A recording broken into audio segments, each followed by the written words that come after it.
Saint Laurent. Nous avions ce matin des paroles de saint Augustin dans le Bréviaire. Et le verbe que saint Augustin utilise pour nous exhorter aujourd'hui à la sainteté, c'est d'imiter. Il y a un petit ouvrage, une imitation de Jésus-Christ. Cette connaissance du Christ Jésus nous porte à imiter. Celui qui aime, imite. Demandons cette grâce à la suite de saint Laurent aujourd'hui, qui a manifesté du courage devant ses juges. Demandons aussi cette grâce de garder comme saint Laurent l'esprit du Christ, l'esprit de l'Évangile, sachant qu'une persécution arriverait. Il prit la décision, puisqu'il était chargé des biens de la communauté, des chrétiens, de distribuer tous ces biens aux pauvres. C'est en bonne garde. Et nous pouvons aujourd'hui prier pour les diacres, voilà, ceux qui assistent le sacerdoce. Nous avions au Bréviaire l'antienne du premier psaume que nous avons récité. Mon âme s'attache à toi, ton amour vaut mieux que la vie. Je crois qu'on a en résumé un petit peu ce qu'avait compris saint Laurent. Il aime, il imite le Christ, mon âme s'attache à toi, donc il y a cette unité, et la conclusion de cette antienne, c'est ton amour vaut mieux que la vie.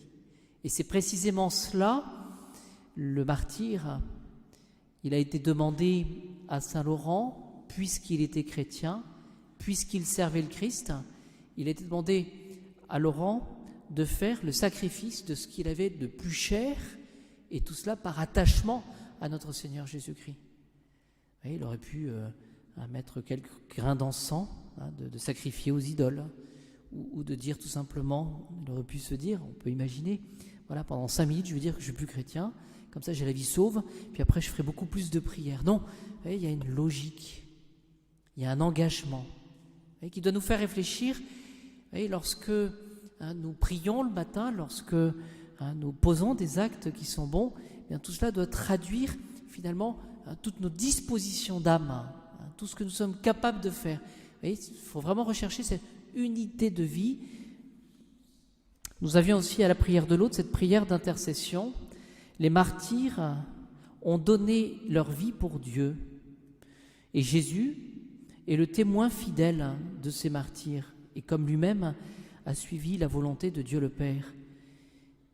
Et qu'est-ce que nous avons demandé, nous prêtres, ce matin, à l'office des laudes, mais nous l'avons demandé en votre nom aussi, parce que nous prions pour vous, la liberté, la vraie liberté.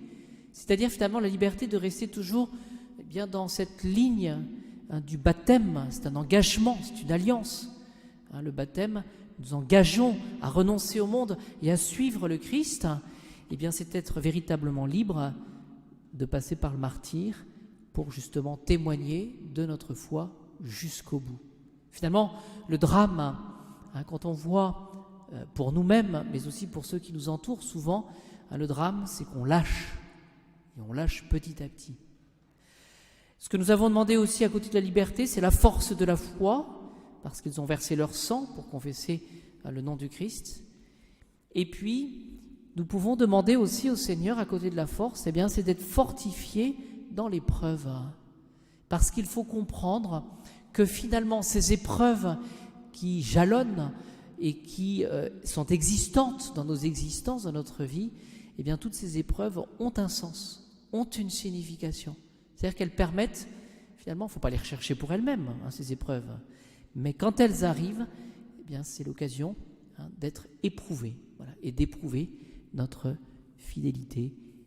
Donc, le mot d'ordre de saint Augustin, c'est vraiment imiter, parce que par l'imitation, on peut aimer le Christ.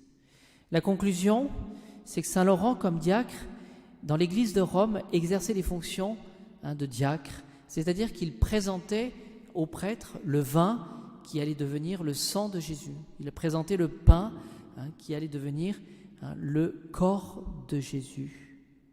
Et c'est précisément, nous dit saint Augustin, dans cette église de Rome, qu'il a eu à répandre non pas le sang du Christ, mais aussi, et avec le sang du Christ, son propre sang. C'est-à-dire que d'une certaine manière, ce que le Seigneur nous demande dans le travail de sanctification, de sainteté, c'est que nous soyons impliqués. C'est toute la signification de la goutte d'eau que le prêtre met dans le calice, qui représente, c'est pas beaucoup, mais c'est déjà énorme, notre propre personne, ce que nous représentons. Voilà. La conclusion de saint Augustin aussi, il a aimé le Christ par sa vie et il l'a aimé par sa mort.